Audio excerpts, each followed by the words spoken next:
Pour découvrir comment ces vêtements à petit prix sont aujourd'hui fabriqués, il faut prendre l'avion et partir loin de France. Mais surprise, ce n'est pas en Asie que nous allons nous rendre. Cap au sud, à 7 heures de vol de Paris, direction l'Éthiopie, un pays immense, aussi vaste que la France et l'Espagne réunis. L'Éthiopie, qui a décidé de tout mettre en œuvre pour concurrencer la Chine afin de devenir le prochain atelier du monde. Et vous allez voir avec quelles armes redoutables le pays compte s'y prendre. Au pied des hauts plateaux verdoyants se niche Addis Abeba, la capitale du deuxième État le plus peuplé d'Afrique. Une mégalopole en plein boom, avec ses buildings ultra modernes qui sortent de terre et des grands noms du business mondial qui s'affichent un peu partout.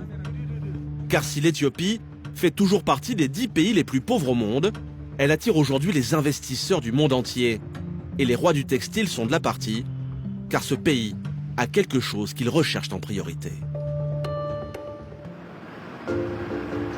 À 20 km au sud-ouest d'Addis Abeba, nous partons à Alemdjena. En amharique, la langue locale, Alemdjena, cela signifie paradis terrestre. Reste à savoir pour qui. Il est 8 heures ce jour-là, et comme chaque matin, une noria de bus déverse cette foule d'ouvriers.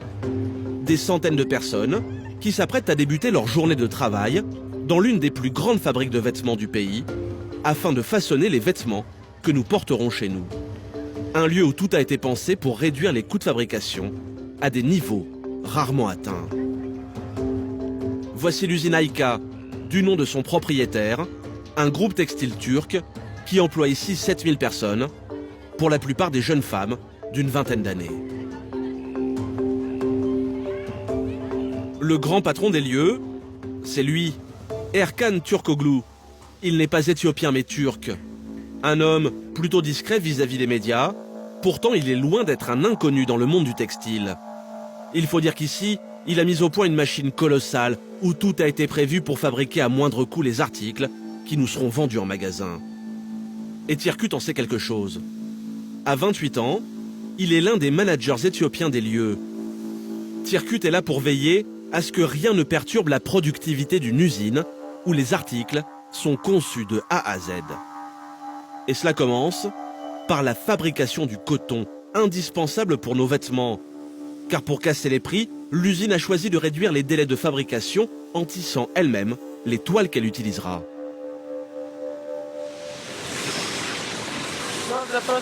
La chaîne commence ici.